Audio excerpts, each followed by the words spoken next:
They say the Alpha King's warhorse has killed 3 trainers, maimed a dozen handlers, and once bit through iron chains to escape.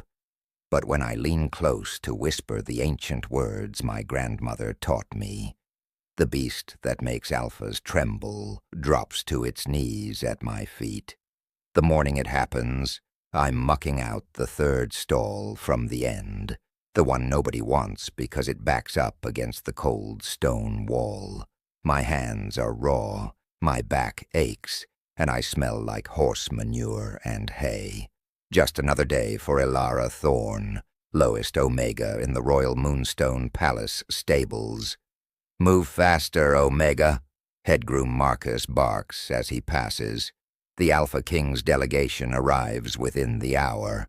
I duck my head and work faster. That's the Omega way. Invisible, obedient, unremarkable. It's kept me alive for 23 years. And it'll keep me alive as long as I hide what Gran taught me before she died. The ancient words, the old magic, the gift that would see me burned if anyone knew. The commotion starts just after dawn. Shouting from the main courtyard, the thunder of hooves on cobblestones, and then a sound that makes my blood run cold. A horse's scream, full of rage and pain. "Clear the yard," someone roars. The beast has broken free. I drop my pitchfork and run toward the sound with the other stable hands. We skid to a stop at the edge of the courtyard, and my breath catches. The horse is magnificent, jet black, 17 hands at least, with a coat that gleams like liquid midnight. But his eyes burn with something that's not quite animal. Something aware, something trapped. He's surrounded by a dozen guards with spears. And on the ground 3 yards away, a handler lies motionless in a spreading pool of blood. "Get the chains," Marcus shouts. "Stronger ones this time." But I can feel it from here. The horse's terror beneath the rage, the desperate screaming frustration of something wild being caged. "He'll kill anyone who gets close," one of the guards mutters. "We should just put him down now." "The Alpha King gave orders," Marcus snaps. "The beast lives until His Majesty arrives to deal with him personally." They manage to drive the horse, Phantom I hear them call him, into the reinforced stall at the far end of the stables, the one with iron bars instead of wooden slats, the one that looks more like a prison cell than a horse's home. I go back to my work, but I can't stop thinking about those eyes, about the intelligence burning behind them. 2 hours later, Marcus finds me. "You, Omega, come with me." My stomach drops.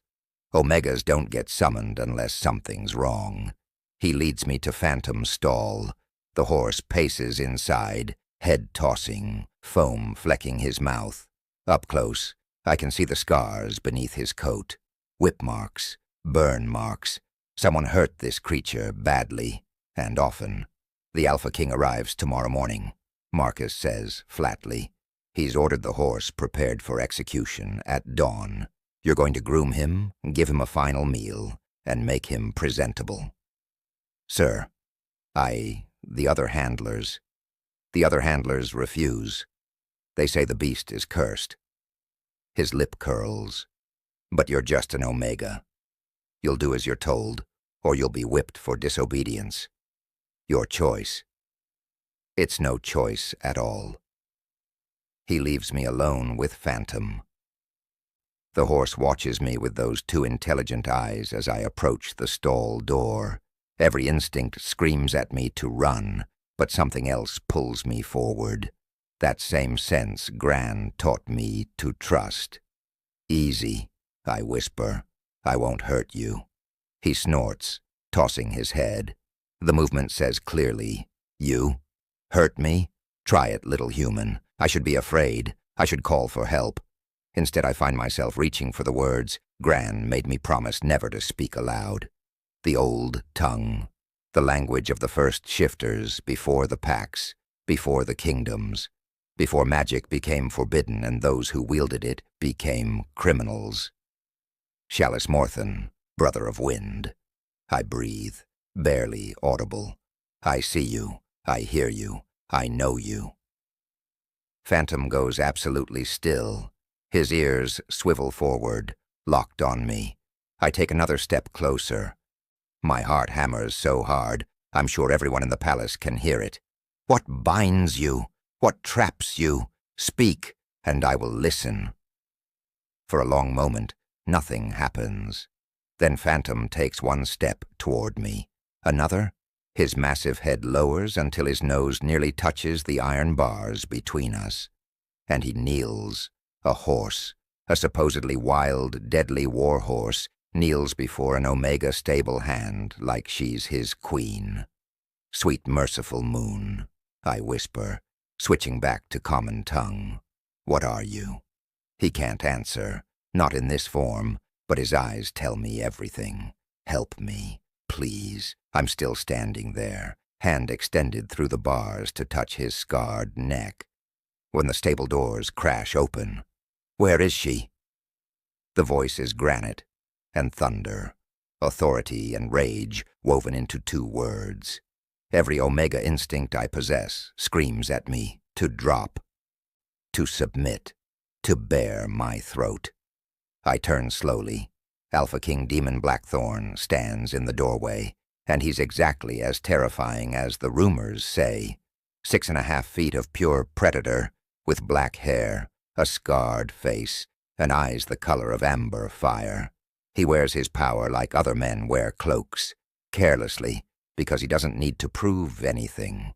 Behind him, Marcus bows so low his forehead nearly touches the floor. Your Majesty, the Omega was just... Silence. The king doesn't even glance at him. Those burning eyes are fixed on me. You, step away from the horse. I should obey. I should run. Instead, I hear myself say, he's not dangerous. Not to me. Several people gasp. You don't contradict the Alpha King, not if you value your life. Demon moves forward with predatory grace. My war horse has killed 3 men and injured countless others. He's destroyed 4 stalls, broken through chains, and yesterday he trampled a handler who got too close. He stops 3 feet away, towering over me.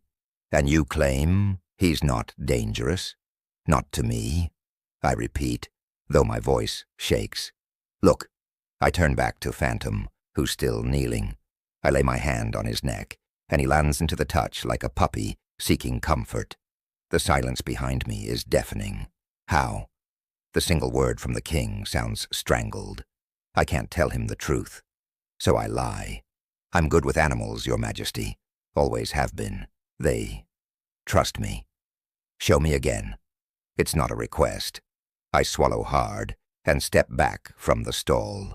Phantom rises to his feet, and immediately the tension returns to his frame.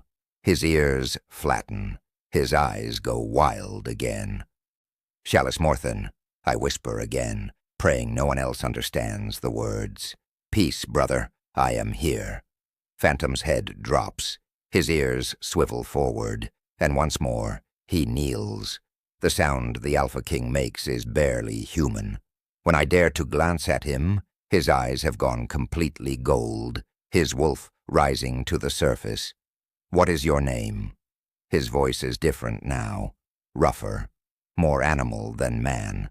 Elara Thorn, Your Majesty. Bloodline? None, Your Majesty. My parents were Omegas, both dead. Something flickers in his expression. And this gift with animals, where does it come from? My mouth goes dry. One wrong word, and I'm dead. I don't know, Your Majesty. I've always had it. He studies me for a long moment, and I'm certain he can smell the lie. Alphas always can. But instead of calling me out, he turns to Marcus. Cancel the execution. The horse lives. He looks back at me, and there's something dark and possessive in his gaze that makes my skin prickle. You will become Phantom's personal handler. You'll tend him, train him, and keep him calm. You'll move from the Omega quarters to a private room near the royal stables, and you'll report to me personally every evening on his progress. Your Majesty, you're mine now. The words are absolute, final. You and the horse both. Refuse, and I'll find out what you're hiding by less pleasant means. His eyes tell me he already knows I'm hiding something. He just hasn't decided whether to destroy me for it yet. I drop into a curtsy because it's that, or collapse. Yes, Your Majesty. Good. He turns to leave, then pauses. Oh, and Alara, don't think about running. I can track your scent across 3 kingdoms. You belong to me now. The doors close behind him with a sound like a prison cell locking. I lean against Phantom's stall, trying to catch my breath. The horse huffs softly and presses his nose against the bars again. What have I gotten myself into? I whisper. His dark eyes seem to say, we're both trapped now, little Omega. The question is whether we'll survive it. Wanting to see what would happen next, subscribe to this channel to get to listen to more of our upcoming exciting stories. Click on the subscribe button now. Thank you. Chapter 2. The private room turns out to be less a room and more a cell with better furniture. It's located in the east wing, wedged between the royal stables and the king's personal quarters. Close enough that I can hear Demon's voice through the walls when he gives orders. Close enough that I feel his presence like a weight pressing against my chest, even when he's not visible. The room has a bed, a washstand, and a narrow window that overlooks the training yards. It's more than I've ever had, and yet it feels like a trap. You'll take your meals in the servants' hall. Marcus, the beta, not the head groom as I'd mistakenly thought, informs me coldly. But you're not to socialize with the other Omegas. The king wants you focused on the horse, nothing else. Yes, sir. He eyes me with barely concealed disgust. I don't know what game you're playing, girl, but hear me well. 3 years ago, His Majesty's mate died under suspicious circumstances. Since then, he's executed 2 servants for theft, a guard for insubordination, and a visiting alpha for daring to question his judgment. He steps closer, and his wolf presses against mine, or would, if I had one to press back. If you're hiding something, he'll find it, and when he does, I'll personally escort you to the executioner. The door closes with a decisive click. I sink onto the bed, hands shaking. What have I done? I should have let them kill Phantom, should have kept my head down, stayed invisible. Now I'm trapped in the Alpha King's web, and every hour that passes draws it tighter. That night, I wait until the palace grows quiet before slipping down to Phantom's stall. The royal stables are empty, lit only by moonlight streaming through high windows. My footsteps echo on the stone floor. Phantom's already awake, watching the door as if he expected me. Brother of Wind, I whisper in the old tongue. We need to talk. He moves to the front of the stall, pressing his head against the bars. Up close, in the silver moonlight, I can see more of the scars, burns in patterns that look deliberate, whip marks that form symbols, torture. Someone tortured him. What are you? I ask. What happened to you? For a long moment, nothing. Then images flood my mind. Not words, but feelings, memories, fragments of a life before. A man in armor, battle, brotherhood, a woman with dark hair and darker intentions, chanting words that twist reality, pain, transformation, years of being trapped, aware but unable to speak, unable to shift back. I gasp, pulling my hand back. You're a shifter. You're cursed. His eyes burn with confirmation. Who did this? More images. The dark-haired woman again, fury in her eyes. A rejection. An alpha who refused her, refused to betray someone. Demon. The curse was punishment for loyalty. Your name, I whisper, your real name. The name comes not in sound, but in knowing, settling into my mind like a memory that was always there. Theron. Theron. I test it aloud, and he tosses his head in acknowledgement. You were Demon's warrior, his friend. You refused to betray him, so she cursed you. Another affirmative. How do we break it? This time, the image that comes is frustratingly vague. A heart. Not the physical organ, but the concept. A heart that sees beyond the beast, whatever that means. That's not very helpful, I mutter. Theron snorts, and despite everything, I almost smile. Even cursed and trapped, he has personality. We'll figure it out, I promise. Somehow. Footsteps in the corridor make us both freeze. Heavy boots, confident stride, Alpha. I barely have time to step back from the stall before Demon rounds the corner. He's dressed for sleep, or what passes for it with a king who probably never fully relaxes. Dark pants, loose shirt unlaced at the throat, feet bare. His hair is disheveled, and those amber eyes are wolf-bright in the darkness. I thought I heard voices. His gaze moves from me to Theron and back again. Talking to the horse, Omega? My throat goes dry. How much did he hear? He seems calmer when I speak to him, Your Majesty. Does he? Demon moves closer, and the air thickens with his presence. Pine and smoke and something wild. What do you talk about? Nothing important. Just soothing sounds. He's close enough now that I can see the scars on his face more clearly.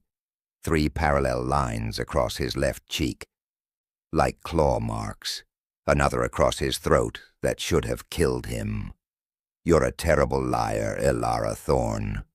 His voice drops lower, but I find myself curious about what an Omega stable hand would need to lie about. I force myself to meet his eyes. I'm not lying, Your Majesty. No. He reaches past me, and Theron, who supposedly killed his last handler, lets the Alpha King stroke his neck without flinching. Then explain why my warhorse, who hasn't let anyone touch him in 3 years, kneels for you. Explain why you speak to him in words I can barely hear, and he obeys like you're his alpha. I told you, I'm good with animals. You're good with something. His hand moves from Theron to my chin, tilting my face up. The touch sends lightning through my veins. The question is what? This close, I can smell his scent clearly. And underneath the pine and smoke is something else, something that calls to a part of me I've spent my whole life denying exists. I don't know what you mean, Your Majesty. The words barely make it past my lips. His eyes search mine, and I see the moment he decides to let it go. For now. Report to the stables at dawn. We ride at first light. Ride? There's a rogue pack terrorizing the northern border. They've killed 2 patrols in 3 weeks. He releases my chin, but the sensation of his touch remains. I'm taking a hunting party to deal with them. You and Phantom are coming. Your Majesty, I'm not trained for combat. You're trained to keep that horse calm. That's what I need. He turns to leave, then pauses.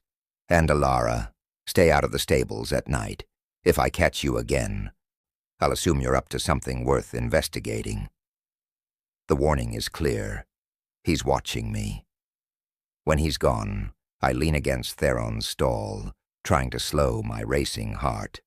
The horse huffs softly, and I feel his concern like a physical touch. We have to be more careful, I whisper. He suspects something. The images Theron sends are troubled. Demon has always been perceptive, always been dangerous, and now, without his mate to soften his edges, he's worse. What happened to her? His mate? The response is fragmentary, confused. Theron was already cursed when it happened, but he caught glimpses, heard whispers. The Luna had been found dead in her chambers. No marks, no wounds, just gone. Some said poison, others said dark magic. Demon had gone on a rampage, nearly destroying the palace in his grief. And now, he trusts no one. Perfect, I mutter. Just perfect. Dawn comes too quickly. I'm dressed in riding leathers, stiff, uncomfortable, borrowed from a stable hand twice my size. When Marcus appears to escort me to the courtyard, the hunting party is already assembled. 20 warriors, all alphas or high betas, armed with silver weapons and grim expressions. And in the center, mounted on a gray destrier, sits Demon Blackthorn. He looks every inch the warrior king. Black armor chased with silver, a great sword strapped across his back, power radiating from him in waves that make even the other alphas keep their distance. "Bring the Omega," he orders. Marcus practically shoves me toward Phantom's stall. The horse is already saddled, fighting against 2 handlers trying to lead him out. "Move," one of them snaps at me. I approach slowly, hands raised. "Peace, brother. We ride together today." Theron goes still, lets me take the reins. The handlers look at me like I've performed a miracle. "Mount up," Demon calls. We're losing daylight. I've ridden before. Stable hands sometimes exercise the horses, but never anything like Theron. He's massive, powerful, and as I settle into the saddle, I feel his strength beneath me like coiled lightning. We ride north for 3 hours, leaving the palace behind. The forest grows denser, darker.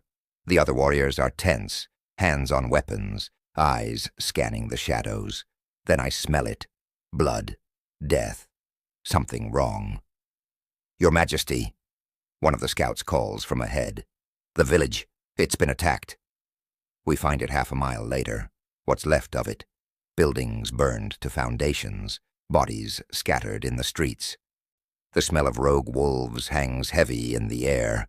That distinctive scent of shifters who've gone feral, lost their humanity. "Spread out," Demon orders, dismounting. "Search for survivors and stay in pairs. Rogues hunt in packs." I slide off Theron's back, my legs shaking. I've never seen death like this, never seen such casual destruction. "Stay close to the horse," Marcus orders me. "Don't touch anything." But as the warriors spread out, I feel it. That pull, that sense Gran taught me to trust. Something's alive in the ruins, something that needs help. I follow the feeling to a collapsed building, Theron trailing behind me. There, beneath a fallen beam, I hear it. Whimpering. "Help!" I call. "There's someone here." 2 warriors run over. Together we lift the beam, and underneath is a girl, maybe 10 years old. Unconscious but breathing. "Get her to safety," one warrior orders, already moving to check the next building. I gather the girl in my arms, carrying her toward where the others have established a makeshift camp. Theron follows like a guardian, his eyes scanning the tree line. That's when I feel it. Wrong. Danger. Predator. "Rogue!" someone screams. They come from the forest in a wave, 15, maybe 20 feral wolves, eyes mad with bloodlust, moving with the terrifying speed of shifters who've abandoned all humanity. The warriors shift, meeting them head-on. The clash of bodies, the sound of tearing flesh, the screams. It's chaos. I run for the camp, the girl heavy in my arms, Theron beside me. Almost there, almost safe. A gray wolf appears from nowhere, cutting off my path. Saliva drips from its jaws.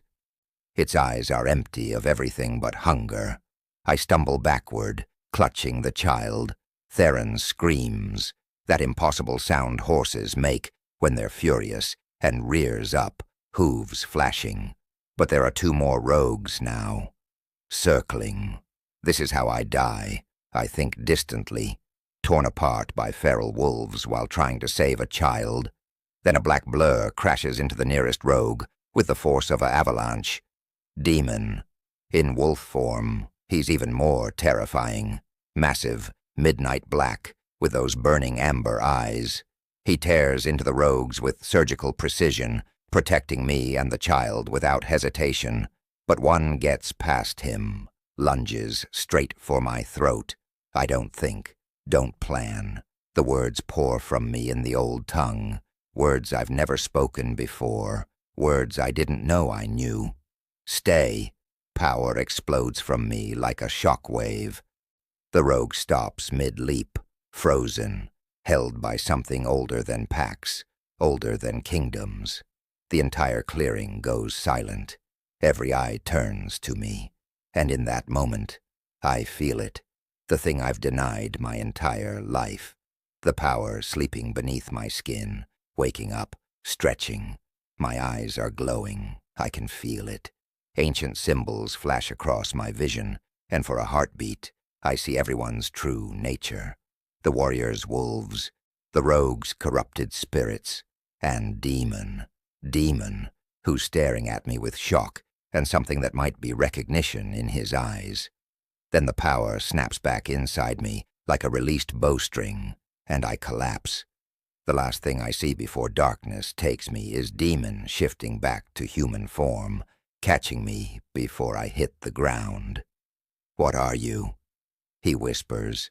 I can't answer, can't explain, can only surrender to the blackness pulling me under. But I know with terrible certainty that everything has changed. Wanting to see what would happen next, subscribe to this channel to get to listen to more of our upcoming exciting stories. Click on the subscribe button now. Thank you.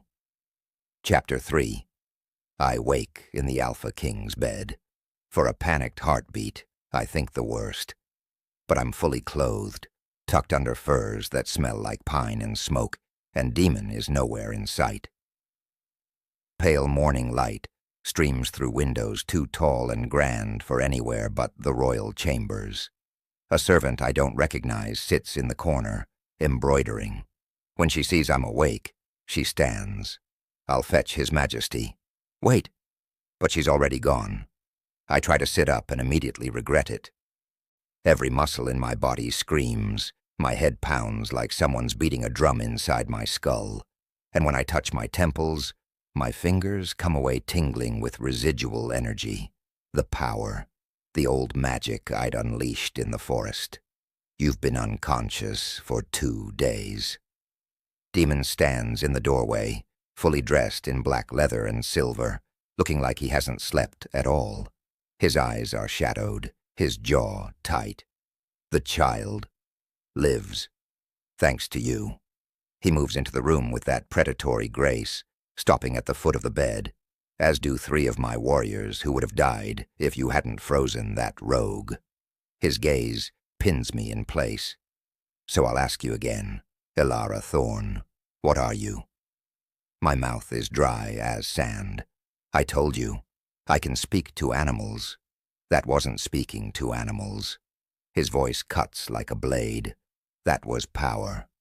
Ancient power, the kind that's been forbidden in this kingdom for 100 years. He leans forward, hands gripping the bedpost, the kind that gets people burned at the stake. Fear claws up my throat. Please, I'm not going to burn you. He sounds almost offended. I'm going to use you. The words hang in the air between us. Your Majesty? My mate was murdered 3 years ago. The words come out flat, emotionless, but I see the muscle jump in his jaw. Poisoned in her chambers while I slept beside her. No scent, no trace, no evidence, just her body, cold in my arms when I woke. His eyes burn into mine. Someone in this palace killed her. Someone I probably see every day, who bows and scrapes and calls me king, while they're guilty of regicide and murder. I'm sorry. I don't want your sympathy. I want your magic. He straightens. You can speak to animals. The palace is full of them. Ravens in the towers, mice in the walls, cats in the gardens. They see everything, hear everything. They witnessed who killed Lisa, and you're going to ask them. My blood runs cold. That's not how it works. Then learn how to make it work. He moves around the bed, and I press back against the pillows. But he doesn't touch me, just looks down with those burning amber eyes. Help me find her killer, and I'll protect your secret. Refuse, and I'll have no choice but to inform the Council of Elders that there's a witch in the palace. I'm not a witch. Tell that to them while they're lighting the pyre. He has me trapped, and we both know it. Why? I whisper. Why not just force me? You're the Alpha King. You could compel me, because compulsion leaves room for betrayal. His voice softens slightly. I'm offering you a choice, Ilara. Your freedom and your secret, in exchange for justice for my mate. It's more than fair. It's not fair at all. It's blackmail, but I'm in no position to argue. I'll need access, I say slowly, to all parts of the palace. Servants will talk if they see an Omega wandering the royal wings. Already arranged. He reaches into his jacket and pulls out a silk cord threaded with silver. A royal favor. You're assigned to my personal service now, officially to care for Phantom, but you'll have freedom to move as needed. I stare at the cord. Wearing it marks me as the King's. Protected, yes, but also claimed. There's one more thing. His jaw tightens. The nobles are already spreading rumors, saying I've taken a stable whore to my bed. Lady Seraphina is particularly vocal about it. Heat floods my cheeks. Let them talk. I can't. His voice hardens. Any perceived weakness in my rule invites challenge. And right now, keeping an Omega in my chambers while my mate's murder goes unsolved looks weak. It looks like I've moved on, like I don't care anymore. So what do you want me to do? Agree to a false mate bond ceremony. The room spins. What? A public bonding. It would explain your new status, give you protection no one would dare challenge, and stop the rumors. He says it like he's discussing the weather. We'd perform the ritual, I'd mark you, and everyone would believe you're my chosen mate. But it would be in name only. No actual bond. No. Expectations? That's insane. That's politics. He turns toward the window. The ceremony can be broken later, once we've found the killer, and you're no longer needed. You'd be compensated, of course. Land, title, enough gold to live comfortably anywhere you choose. I should refuse, should run. But where would I go? He'd find me. And even if he didn't, the council would eventually discover what I am. How long? I ask quietly.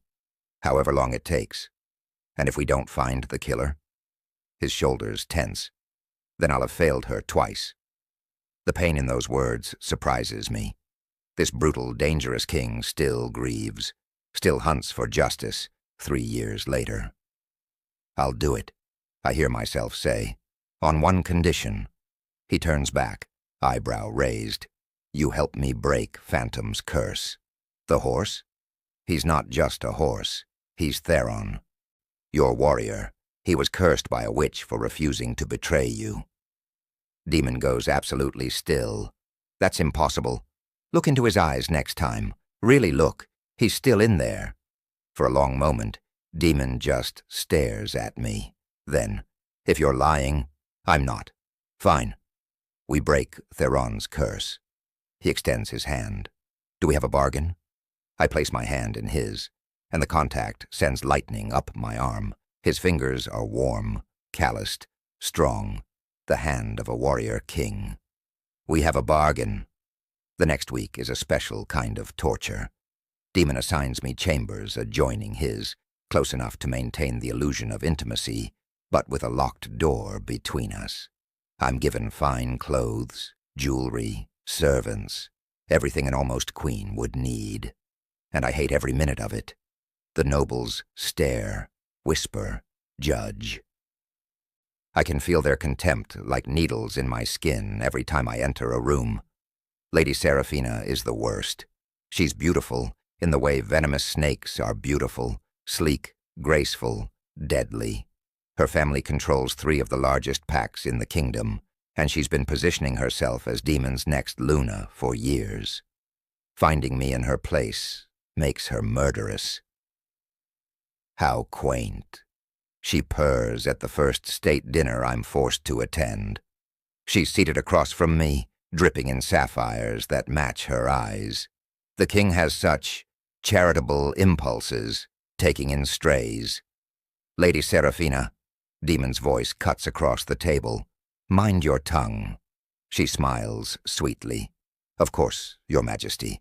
I meant no offense. Her eyes slide to me. I'm sure Miss Thorne is very talented at whatever it is she does. The implication is clear. Several nobles snicker. I force myself to take a bite of roasted pheasant, though it tastes like ash. This is what the next weeks, maybe months, will be. Public humiliation while I play a role I never wanted.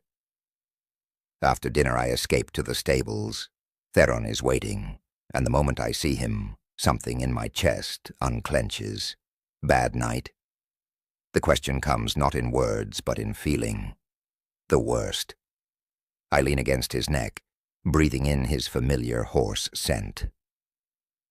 I don't know how long I can do this.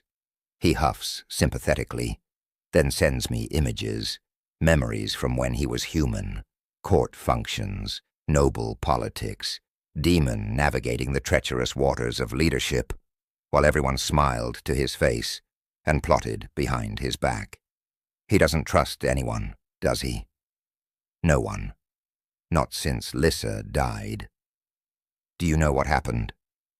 That night? The response is frustrating. Theron had already been cursed for 2 years when Lissa was killed. He was trapped in the stables, aware but unable to help.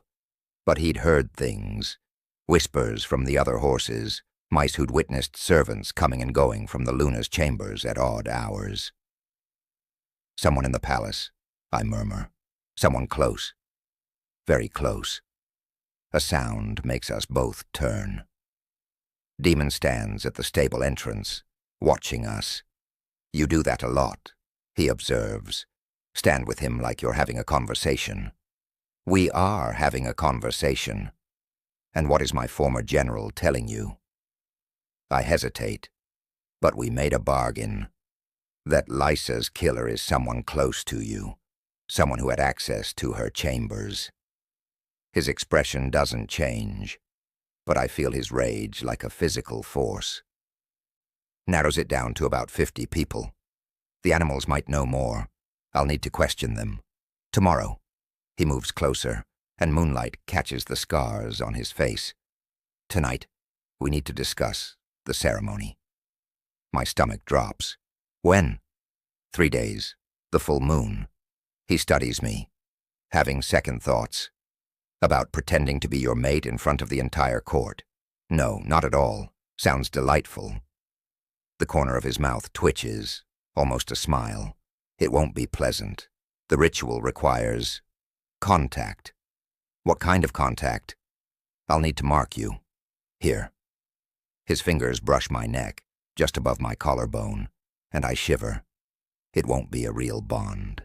The magic won't take, but it needs to look convincing. And after, when we break it, the mark will fade. You'll be free. He drops his hand. Try to get some sleep, Ilara. You look exhausted. He's almost to the door when I call out, Did you love her, Lissa? He stops. For a long moment he doesn't answer. Then, she was my mate, my Luna, my partner. His voice roughens. Yes, I loved her. Enough that finding her killer has consumed 3 years of my life. Enough that I'll use whatever means necessary, even blackmailing an Omega with forbidden magic, to get justice. I'm sorry, I whisper. So am I. After he's gone, I lean against Theron again. This is going to end badly. The horse sends agreement. The next 2 days pass in a blur. I spend my mornings questioning palace animals, ravens who nest in the towers, mice who live in the walls, even the cook's cat who prowls the kitchens at night. Slowly, painfully, a picture emerges. Someone visited Lysa's chambers the night she died. Someone whose scent the animals recognized but couldn't identify. It was masked by magic. But they remember boots, expensive boots with silver buckles, and they remember seeing those same boots in Lysa's chambers before. Many times. Someone she trusted, someone she let in willingly. I'm reporting my findings to Demon in his study when the door crashes open. Lady Seraphina sweeps in, all righteous fury and expensive perfume. Your Majesty, I must speak with you, privately. I'm busy. It's about the ceremony. Her eyes cut to me. Surely you're not actually going through with this farce. Bonding with an Omega. The Council will never accept. The Council will accept what I tell them to accept. But the bloodline is none of your concern. He stands, and his presence fills the room. Was there anything else? Lady Seraphina. She's breathing hard, color high in her cheeks. You're making a mistake. Then it's mine to make. Leave. She turns to go, then pauses beside me. Enjoy it while it lasts, stable girl. False bonds always break, and when this one does, there won't be a hole deep enough for you to hide in. After she's gone, I let out a shaky breath. She really hates me. She hates that you're in her way. Demon returns to his desk. Seraphina's been positioning herself as my next mate since before Lysa was cold in the ground. Your presence destroys years of careful planning. Should I be worried? Yes. He doesn't sugarcoat it. But I'll have guards watching you. She won't risk open assassination. Comforting. That night I can't sleep. The ceremony is tomorrow, and my nerves are shredded. I pace my chambers, trying to convince myself this is fine. It's not a real bond, just theater. Then I hear it through the wall, a sound that makes my blood run cold. Demon, crying out in his sleep. Words I can barely make out. No, not her, please. Nightmares. He's having nightmares about finding Lysa dead. I should ignore it, should stay in my room, but that sound, the raw agony in it, pulls at something deep in my chest. Before I can think better of it, I place my palm against the wall, separating our chambers. Peace, I whisper in the old tongue. The dead are gone. The living remain. Peace. Power flows from me, warm and golden, not the explosive force from the forest, but something gentler. Healing magic, meant to soothe. The crying stops. Silence, then footsteps, heavy, coming toward the connecting door. It crashes open, and Demon stands there in sleep pants and nothing else, eyes wild. What did you do? I heard you, I just wanted to help. What did you do? He's in my room now, backing me against the wall. I felt something, in my head, in my dreams. What was that? Calming magic, just calming magic. That's not possible. You said you could speak to animals, not invade minds. I didn't invade anything. You were in pain, and I break off, breathing hard. My grandmother could soothe nightmares. She taught me. I shouldn't have used it without asking. He stares at me, chest heaving. We're so close I can see gold flecks in his amber eyes. Can smell his scent, stronger now, wrapping around me. How much can you do? His voice drops to barely a whisper. How much power are you hiding? I don't know, I admit. My grandmother died before she could teach me everything. I'm discovering new things all the time. Show me. What? Your power. Show me what else you can do. It's a command and a plea. He needs to understand what I am. what I might become. So I close my eyes and reach for the magic sleeping beneath my skin. Let it rise slowly, carefully. When I open my eyes, I know they're glowing. Can feel the ancient symbols flickering across my vision. Demon's breath catches. I can speak to animals, I say, and my voice echoes with power. I can soothe pain. I can sense life and death. And sometimes, when I'm afraid or angry, I can compel creatures to obey. I let the power fade. That's all I know. That's all I am. He's silent for a long moment. Then, "You're a beast caller." A what? Ancient bloodline, thought to be extinct. He runs a hand through his hair. They were hunted during the purge because they could control shifters' wolves, force them to submit or shift against their will. Ice floods my veins. I would never. I know. He says it with certainty. If you wanted to control me, you could have done it a dozen times by now. You haven't. He steps back. Get some sleep, Ilara. Tomorrow's going to be difficult. He's almost to the door when I ask, "Are you afraid of me?" He looks back, and something flashes in his eyes. Terrified, but not for the reasons you think. The ceremony takes place in the great hall at moonrise. I'm dressed in white silk that flows like water, hair unbound, throat bare, and waiting for his mark. The entire court is assembled, hundreds of eyes watching as I walk down the center aisle alone. Demon waits at the altar in black and silver, looking like the warrior king he is. His expression is unreadable. When I reach him, he takes my hands. They're shaking. "Steady," he murmurs, too low for anyone else to hear. The high priestess begins the ritual. Words in the old language, binding words, sacred words. She blesses us with moon water and silver dust. Then comes the moment I've been dreading. The Alpha will now claim his mate. The priestess intones. Demon's hands move to my waist, pulling me closer. His eyes lock with mine, and I see the apology there. It's not real, I tell myself. Just theater. He leans down and I tilt my head to expose my neck. Feel his breath hot against my skin. Then his teeth sink into the junction of my neck and shoulder. Pain. Sharp and bright. But beneath it, something else. Something that shouldn't be happening. Power. Magic. A connection snapping into place like a lock turning in a tumbler. Demon jerks back, eyes wide with shock. I feel it too.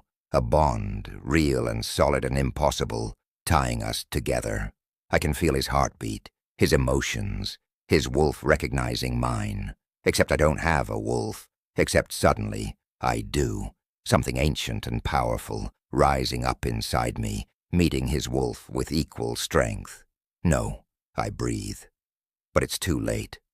The bond is sealed, real, unbreakable. Demon's face has gone pale. He felt it, too, knows what just happened. Around us, the court erupts in celebration. They think everything went according to plan. They don't know that their king just accidentally completed a true mate bond. With me. I rip away from him, stumbling backward. This wasn't supposed to happen, Ilara. But I'm already running, down the aisle, past the shocked nobles, through the doors and into the night. Behind me, I feel Demon through the bond, his confusion, his shock, and underneath it all, something that terrifies me more than anything, recognition, like his soul has finally found something it's been searching for. I run until I reach the stables, until I'm pressed against Theron's neck, breathing hard. What have I done? I whisper. Through the bond, I feel Demon coming, feel his determination to find me, to talk, to understand. But I can't face him, can't face what just happened, because somewhere deep inside, beneath the fear and panic, a traitorous part of me feels complete for the first time in my life. And that's the most terrifying thing of all. If you're still listening to this story up to this point, why don't you subscribe to this channel to continue getting impactful daily stories like this? We would be most grateful if you can do that to help boost this video to reach everyone. Thank you. Chapter 4. I run until my lungs burn and my legs give out. The forest swallows me, dark trees and darker shadows, the moon struggling to penetrate the canopy overhead. I can still feel the bond humming beneath my skin, a golden thread connecting me to Demon, no matter how far I flee. This wasn't supposed to happen. It was theater, a lie to protect us both. But the bond doesn't lie. It's real, solid, true, and that terrifies me more than any executioner's blade. I collapse against an ancient oak, sliding down until I'm sitting in the dirt and fallen leaves. My wedding dress, because that's what it was, wasn't it, is ruined, mud-stained and torn, like everything else about this night. Little sister. The voice in my head isn't Damon's. It's older, familiar in a way that makes my chest ache. Theron. I look up to find him standing 10 feet away, having somehow escaped his stall and tracked me through the forest. His dark eyes reflect moonlight, and in them I see something I've never seen before. Recognition. Complete understanding. How did you find me? I whisper. He steps closer, and images flood my mind. Not the fragmented memories from before, but clear, purposeful communication. He let me run, knew I needed to, but he also knows things I don't, things I need to understand. What things? The response comes in a rush of images and feelings. A witch with dark hair and darker eyes, the one who cursed him, but not just him. There's more. The curse goes deeper, spreads wider. The Blackthorn bloodline, every true mate, death waiting in the shadows. I don't understand. Theron sends frustration, then tries again. This time, I see Demon as a young man, barely 20. The witch approaches him, offers herself. He refuses, already promised to another, to Lyssa, the alliance marriage his father arranged. The witch's rage, her curse, spoken in the old tongue. Every Blackthorn king will watch his true mate die violently. Love will turn to ash. Hope will breed only grief. My blood turns to ice. Demon's cursed? Yes. But Lyssa wasn't his true mate. She was chosen, political. Then who? But I already know. Can feel it in the bond singing between us. No, that's impossible. The witch cursed me to keep me from protecting him, cursed his bloodline to destroy him, and now she's working through someone in the palace to ensure the curse completes. Someone killed Lyssa to keep Demon from ever finding his true mate. The pieces click together with horrible clarity to end the Blackthorn line. And now they know. Felt the bond form. You're in danger. Who is it? Who's working for the witch? But before Theron can answer, I feel it through the bond. Demon, close, getting closer. His emotions are a storm, fury, fear, desperation, and beneath it all, something that makes my wolf. When did I start thinking of it as mine? Rise up in answer. Need, raw and absolute. Ilara, his voice cuts through the trees. Ilara, I should run again, should hide. But the bond won't let me. It pulls like a rope around my ribs, demanding I go to him. He bursts through the undergrowth like an avenging god, still in his ceremonial clothes but disheveled now, hair wild, eyes burning gold. When he sees me, something in his expression cracks. Do you have any idea? He stops, visibly fighting for control. I felt your terror through the bond, felt you running, I thought. His voice breaks. I thought someone had taken you. I'm sorry. I couldn't face me. He moves closer, and I can feel his wolf pressing against mine through the bond. Couldn't face what happened. It wasn't supposed to be real. I know. The words explode from him. You think I don't know? You think I planned this? Then why? Because you're my true mate. He's in front of me now, close enough that I can see his chest heaving.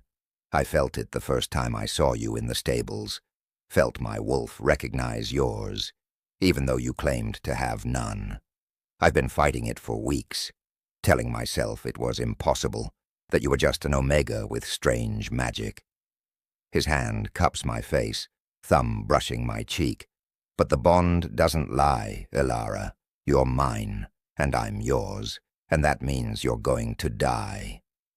The last words come out broken. What? The curse. He drops his hand, turning away. Every Blackthorn King's true mate dies violently. My great-grandfather's mate was assassinated. My grandfather's fell from the tower. My father's was killed by rogues. His shoulders are rigid. It's why I agreed to marry Lissa. She wasn't my true mate, so I thought she'd be safe.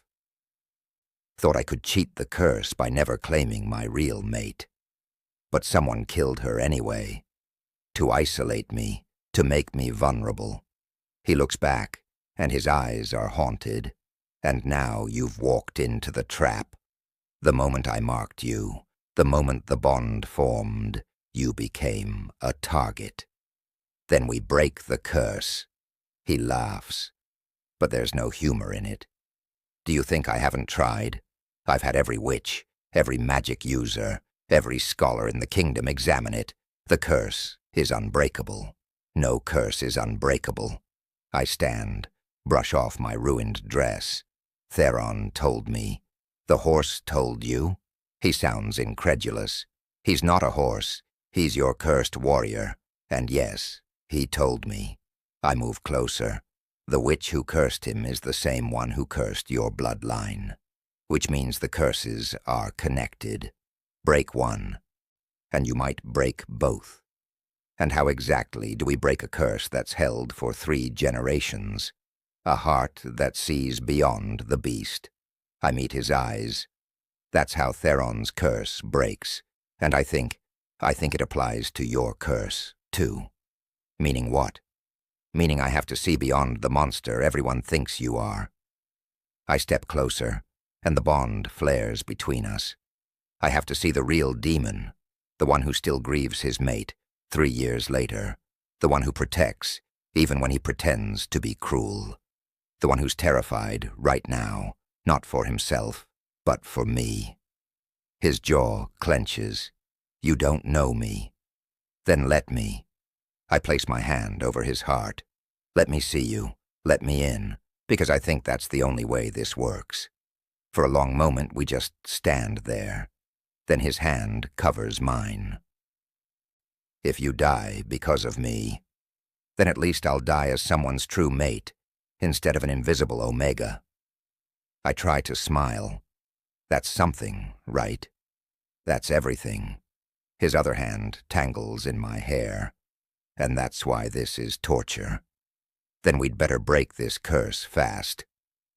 The ride back to the palace is tense.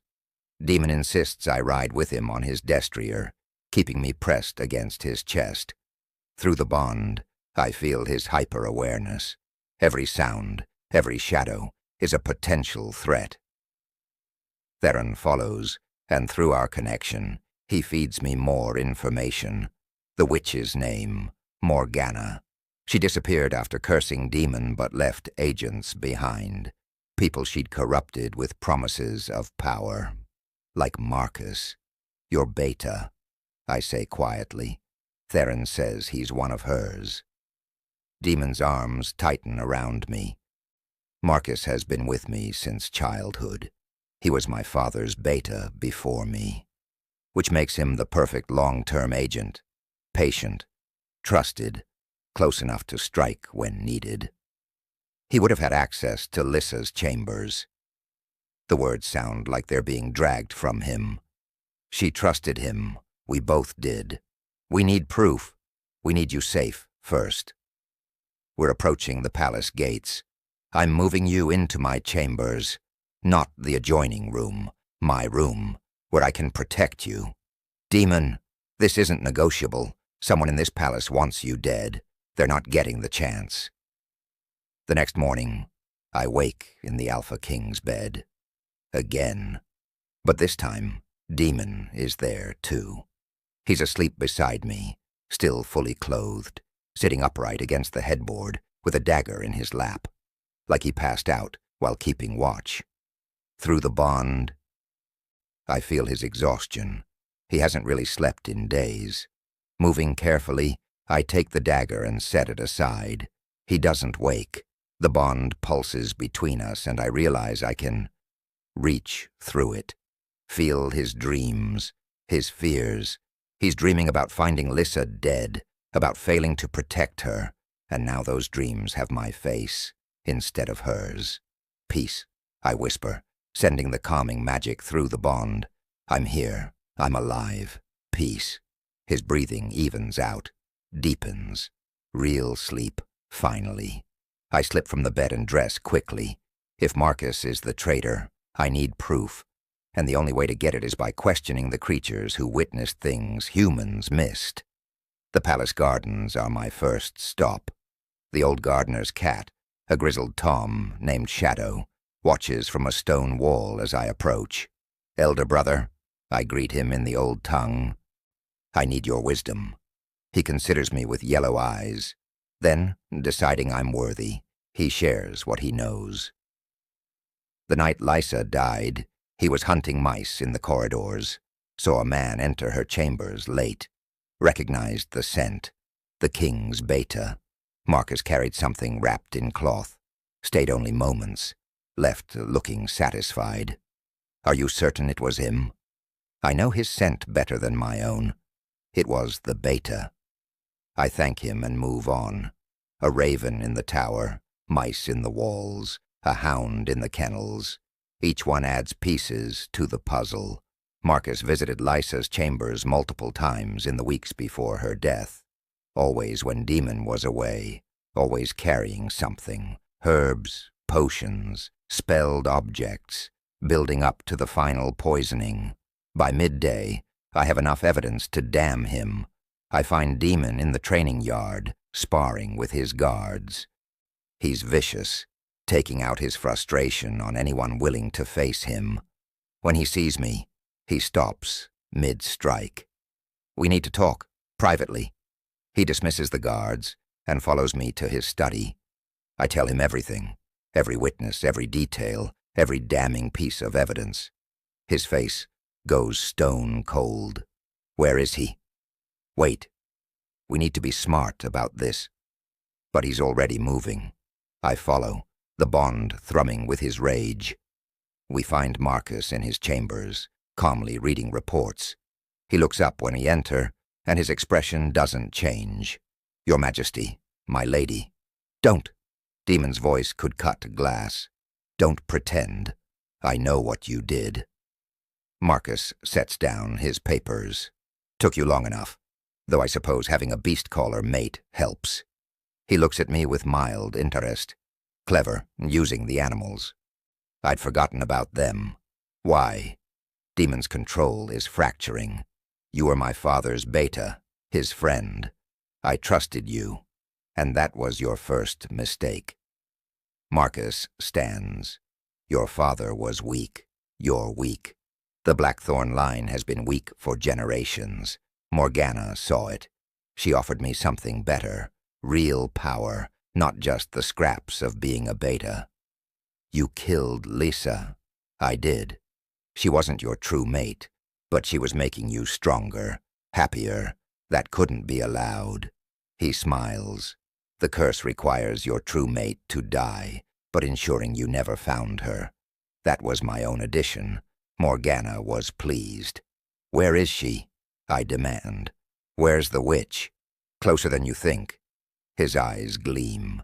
She's been watching, waiting, and now that you've completed the bond. He pulls something from his pocket. A carved stone that pulses with dark magic. Now she can finish what she started. He crushes the stone. Power explodes outward like a shock wave. I feel it slam into every guard, every warrior in the palace. Feel their wills being overridden, corrupted. Through the windows, I see them turning on each other. Chaos erupting. A contingency plan, Marcus says pleasantly, if I was ever discovered. Now every guard in this palace answers to Morgana, including the ones sworn to protect you. Demon lunges for him, but Marcus is already moving. He shifts mid-leap, his beta wolf massive and battle-scarred. They crash together with brutal force. The study explodes into violence.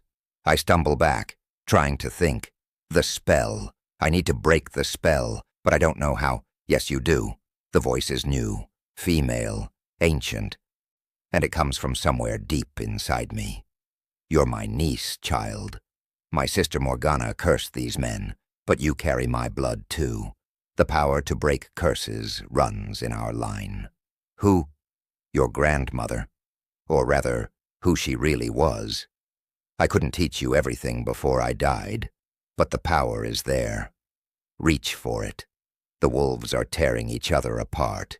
Demon is stronger, but Marcus fights with the desperation of a man with nothing to lose.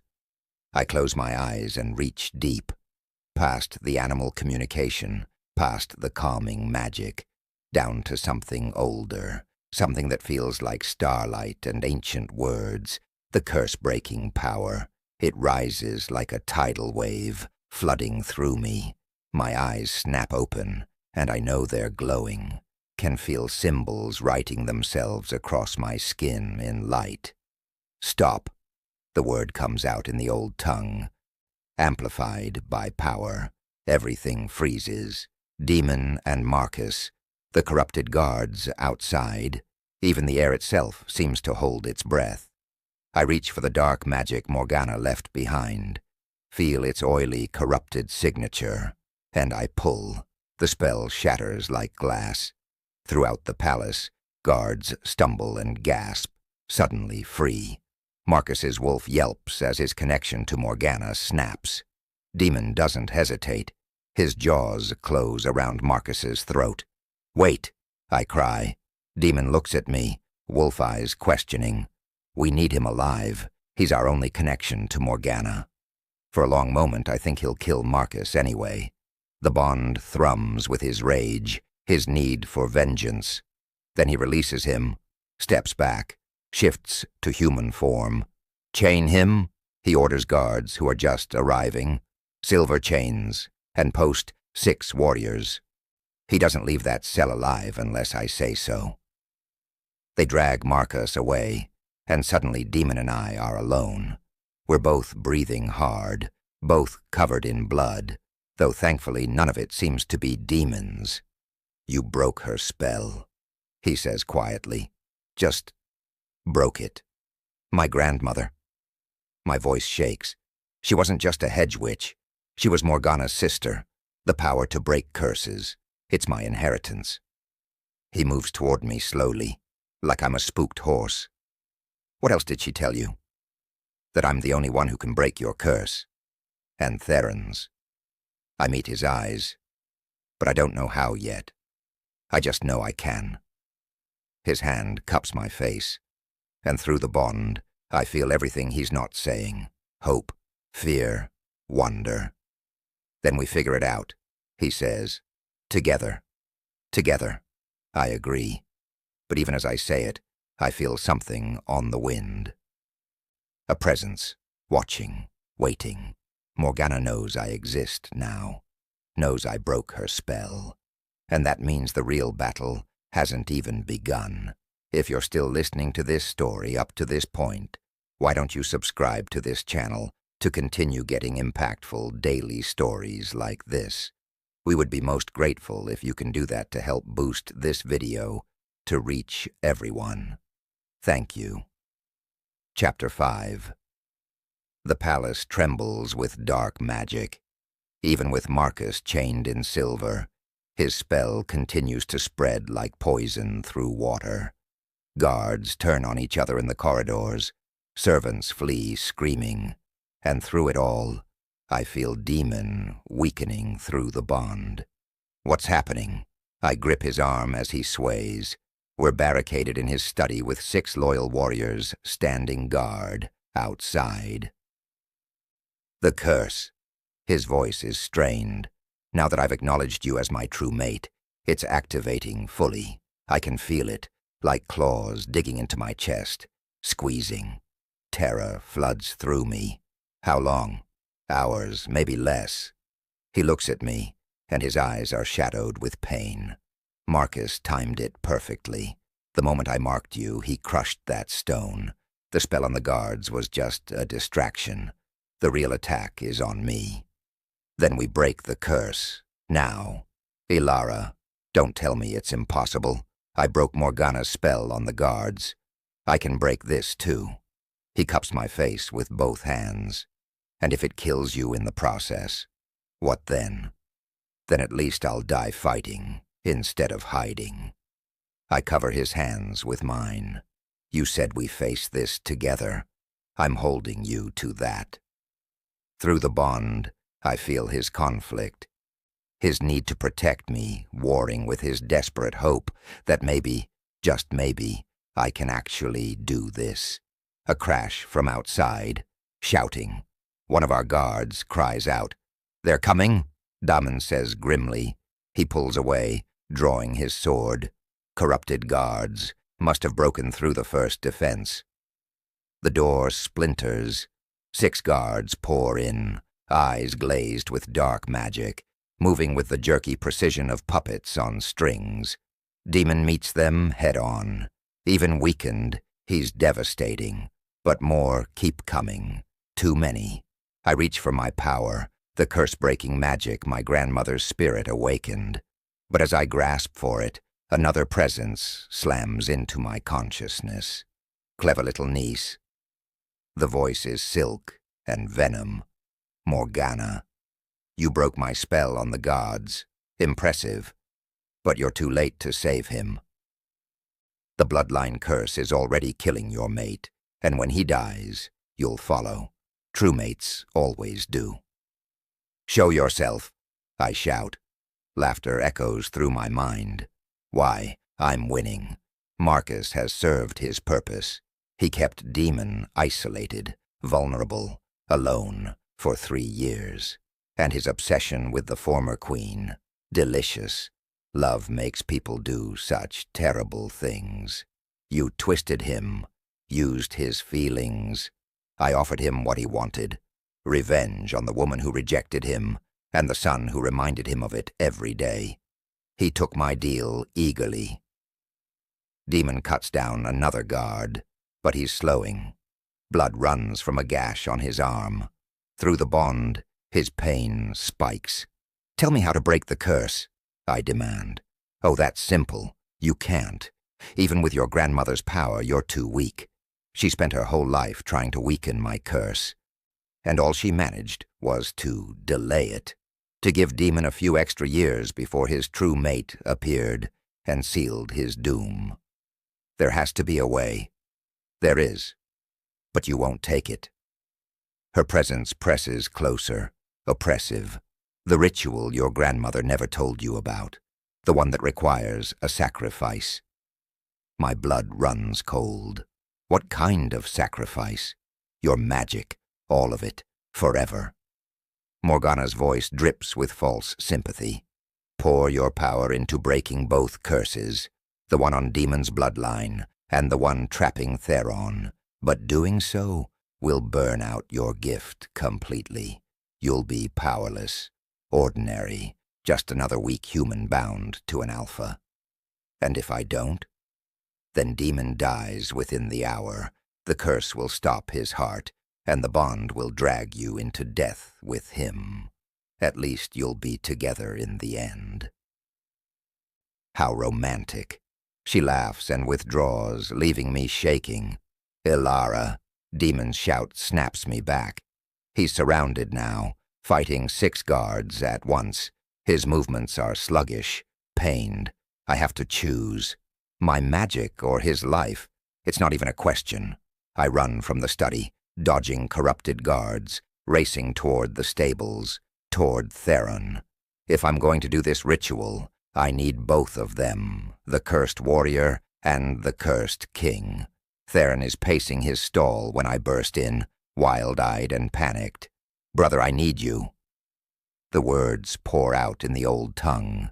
There's a ritual, a way to break both curses, but I need you with Demon. I need you both together. He doesn't hesitate. The stall door wasn't properly latched. Maybe he'd already been working on it. He bursts free, and I swing onto his back. We gallop through the palace corridors. Servants scatter. Corrupted guards lunge at us. But Theron is fury incarnate, trampling anyone who gets close. We crash back into the study to find Demon on his knees. 10 guards stand around him, weapons raised. No. Power explodes from me without thought. The guards freeze, held by compulsion magic. But it's a temporary fix. I can feel them fighting it. I slide off Theron and run to Demon. He's pale, breathing hard, one hand pressed to his chest. "The curse," he gasps. "It's crushing. I know. I know how to break it." I pull him to his feet with a strength I didn't know I had. "But I need you to trust me." Through the bond, he sees my intention. His eyes widen. "No, not your magic. Elara, that's who you are. Who I am is your mate." I press my hand to his chest, feel his heart stuttering. "And I won't lose you, not to her, not to any curse. There has to be another way. There isn't." I kiss him, quick and fierce. "Now shut up and let me save you." I turn to Theron. The horse, the man, watches me with ancient, understanding eyes. "This will hurt," I warn him, "but it will free you." His response is immediate. "Do it." I close my eyes and reach deep, deeper than I've ever gone, down to the core of my magic, where my grandmother's sacrifice lives, where the power to break curses sleeps. By blood and bone, by heart and soul, I begin in the old tongue. I call upon the ancient pact. What was bound, let it be broken. What was cursed, let it be freed. Power rises like a flood. It pours from me in golden light, splitting into 2 streams. One flows into Demon, wrapping around the dark curse, strangling his heart. The other streams into Theron, attacking the spell that keeps him trapped in animal form. Both curses fight back. I feel them, Morgana's will, her hatred, her determination to see the Blackthorn line end. But my grandmother's power is older, stronger, born from love instead of hate. I offer this sacrifice freely. I gasp as the magic burns through me. My power for their freedom, my gift for their lives. Break, damn you, break. The curses shatter. The sound is like breaking glass amplified 1,000 times. Reality ripples, and then Theron screams. Not a horse's scream, a man's. His form shifts, bones cracking and reforming, fur receding. Within seconds, a man kneels where the horse stood. Tall, muscular, with dark hair and amber eyes. He's gasping, tears streaming down his face. I'm human. I'm me again. But I can't celebrate. Because the effort of breaking one curse has drained me, and I still have to finish breaking demons. The bloodline curse is older, deeper, more complex. It fights like a living thing, trying to drag Demon down into death. "No," I snarl, pouring more power into him. "You don't get him. He's mine." The magic flows faster now, burning through me like wildfire. I can feel it consuming my gift, eating away at the power that's defined me since childhood. The ability to speak to animals, gone. The calming magic, fading. The curse-breaking power, burning out like a candle in a hurricane. But Demon's heart steadies, strengthens. The curse releases its grip. I've done it. Both curses are broken. The realization comes with a wave of exhaustion so profound I collapse. Demon catches me, and Theron stumbles over, both of them supporting me. Ilara. Ilara, stay with me. Demon's voice sounds distant. Did it work? My words slur together. Yes, both curses are broken, but you're... His voice cracks. You're dying. The ritual took too much. Worth it. I manage. My eyes are closing. Can't keep them open. Love you. Sorry I ran. After the ceremony. Should have stayed. Don't you dare leave me. He's crying now. I can feel his tears on my face. I just found you. You don't get to die. Not dying, just tired. Each word is an effort. Magic's gone, all burned up, but you're alive. That's what matters. Through our bond, I feel his desperation, his love, his absolute refusal to accept this. Then I feel something else, his alpha power, raw and massive, flooding through the mate bond, pouring into me like liquid fire. What are you doing? I gasp. Saving you. His voice is fierce. You gave everything to break the curse. Now I'm giving you my strength. Take it. Take it. The power crashes into me like a tidal wave. And something inside me, something that's been locked away, hidden, suppressed, breaks free. Images flash through my mind. My grandmother, performing a ritual over me as a baby, sealing away my true nature, hiding me from Morgana's sight. She'll hunt you if she knows what you are. Gran's voice echoes. So I'll make you invisible, make you seem like an Omega, powerless and small, until the day you're strong enough to face her. That day is now. The seal shatters, and my true nature explodes outward. I'm not an Omega, never was. I'm a Luna Wolf, born once a century, the female alpha to match Demon's male, equal in power, opposite in nature, perfectly balanced, and my magic doesn't burn out. It transforms. The curse-breaking power melds with my animal communication, with Damon's alpha strength, creating something new, something unprecedented. I can still speak to animals, but now I can also command them, protect them, heal them, and more. I can sense magic, break curses, and channel the ancient power of the Luna bloodline. My grandmother didn't just weaken Morgana's curse. She prepared me to destroy it completely. My eyes snap open, their glowing silver white, the mark of a Luna wolf. Demon stares at me in shock. Ilara? I'm okay. I sit up, and power thrums through every cell. I'm more than okay. Gran hid what I was. She sealed my Luna wolf to keep Morgana from finding me. But now, I look at my hands, see silver light dancing across my skin. Now I'm free. And so are you. Theron laughs. The sound rusty from 3 years of silence. A Luna wolf. No wonder the witch feared you. The door bursts open. More guards, but these ones have clear eyes. The corruption spell has fully broken. Your Majesty. The captain bows. The palace is secure. The dark magic has dissipated. And Marcus. He hesitates. What about Marcus? Demon demands, rising to his feet and pulling me with him. He's dead, Your Majesty. When the curse broke, whatever magic was sustaining him failed. He collapsed in his cell. Good riddance, I think, but don't say. And the witch? I ask. Morgana?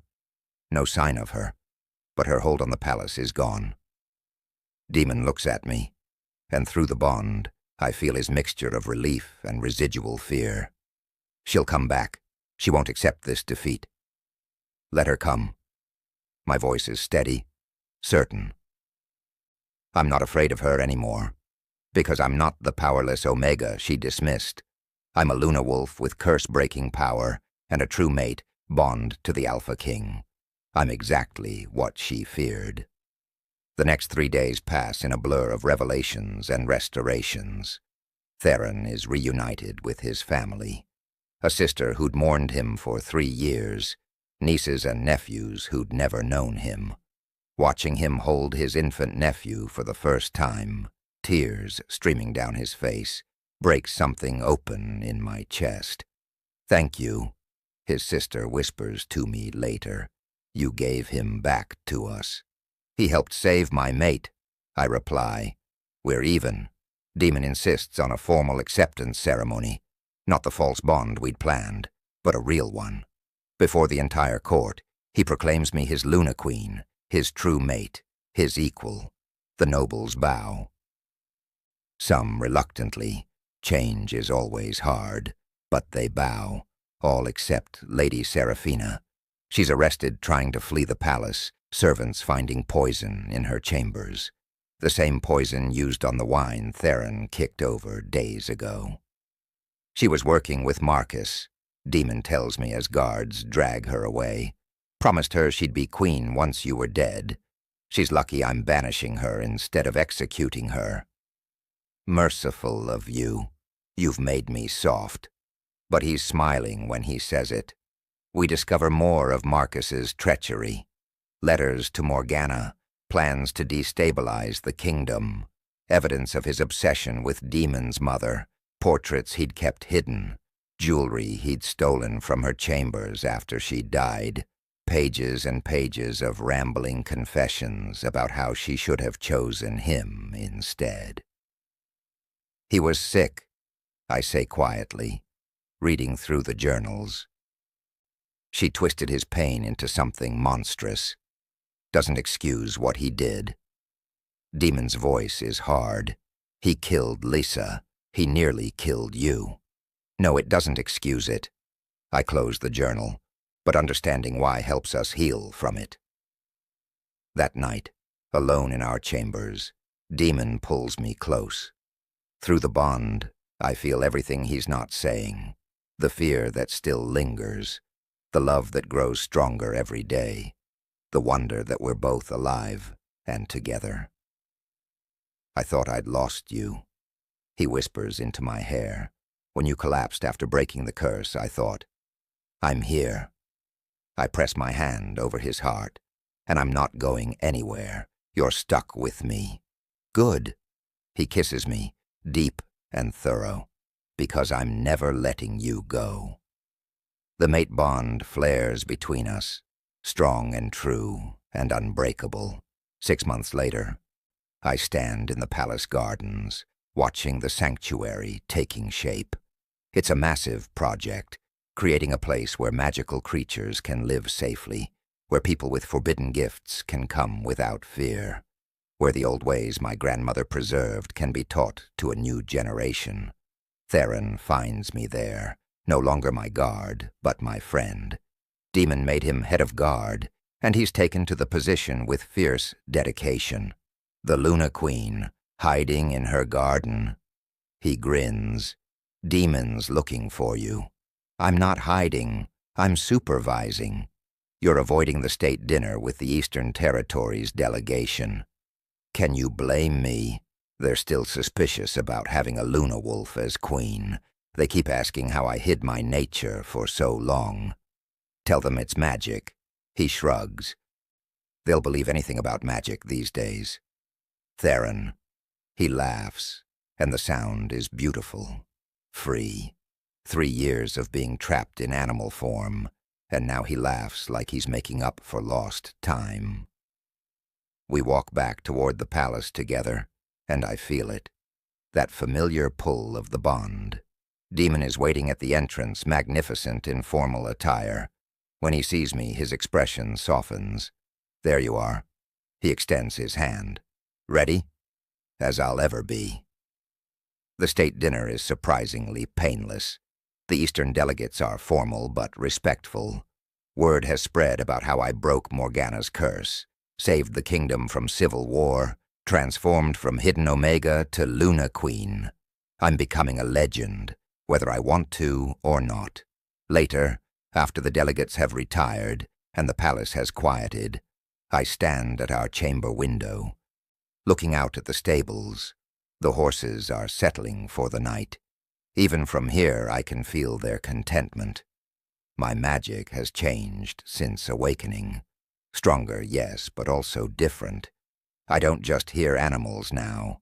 I feel their emotions, understand their needs, and they respond to me like I'm one of them.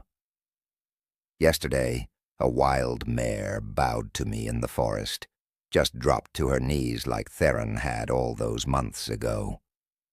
"What are you thinking about?" Demon wraps his arms around me from behind. How strange life is.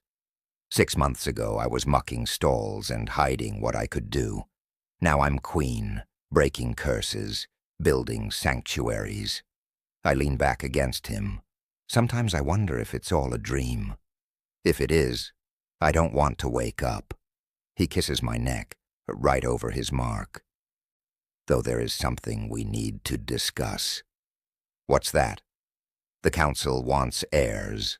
They're being persistent about it. I tense slightly. We haven't talked about children, haven't had time with everything else happening. "And what do you want?" I ask carefully. "I want whatever you want." His hand splays across my stomach, but if you're asking my preference, yes, I'd like children, a family with you. Something flutters in my chest, not nervousness exactly, more like anticipation. "I might have some news about that," I say softly. He goes very still behind me. "Ilara." I turn in his arms and place his hand back on my stomach. Through the bond, I let him feel what I've only just discovered today. 2 heartbeats, tiny but strong, growing inside me. His eyes go wide. Twins? Twins. I can't help but smile at his expression. Luna wolves are rare, but apparently we're efficient when we finally show up. He drops to his knees, pressing his ear against my stomach. Even though it's far too early to hear anything physically, I know he feels them through the bond. His heirs, our children. They have magic, he whispers, awed. I can feel it. Power like yours. Better than mine. I run my fingers through his hair. This morning I placed my hand on my stomach and I heard them. 2 tiny voices speaking back to me, in the ancient tongue. He looks up at me with wonder. The magic lives on. The magic lives on, I agree. And as if in response I feel it again. That double pulse of awareness. 2 small souls, speaking in the language of the first shifters, the old magic, the gift my grandmother died to protect. "Mother," they seem to say, "we're here. We're waiting." "I know," I whisper back, "and we'll keep you safe. Both of you, I promise." That night, I dream of the future, of 2 children running through palace gardens, laughing as animals follow them like the Pied Piper's parade, of Demon teaching them to shift, to fight, to lead, of me teaching them the old tongue, the ancient magic, the power of speaking to creatures who have no voice, of a kingdom healing from decades of curses and fear, of sanctuaries spreading across the realm, of the old ways being honored again instead of forbidden, of the Alpha King who learned to love again, and the stable girl who became his queen. When I wake, Demon is watching me with that soft expression he only ever shows in private. "Good dream?" he asks. "The best." I curl into him. I dreamed of our children, of everything we're going to build together. "Then we'd better get started." He kisses my forehead. "We have a kingdom to heal and a family to raise, and curses to keep broken. And curses to keep broken," he agrees. Outside, the sun rises over the royal Moonstone Palace. In the stables, Theron, human and free, begins his morning rounds. In the gardens, my sanctuary takes shape. In the council chambers, reforms are being written to protect those with magic. And in the royal chambers, the Alpha King holds his Luna Queen, both of them finally free of the curses that haunted them. The palace horses are the first to sense the change. They bow as I pass, recognizing their queen. the one who speaks their language, the one who sees beyond beasts to the hearts within. Just as she saw beyond the monster everyone thought demon was. To the wounded man inside, the curse is broken, the kingdom is healing, and the magic, the beautiful, ancient, powerful magic, lives on, in me, in demon, in the children growing inside me, and in every creature, every person, every soul brave enough to believe that love is stronger than any curse. The stable girl became a queen, the beast became a man, and the magic that was forbidden became the salvation of the kingdom. This is how the story ends, and how the new one begins. The end. Thank you for watching this video. Subscribe, like, and share this video to continue listening to this type of story daily, and also to appreciate this community too. I would like to hear your wonderful opinion about this story. Please comment below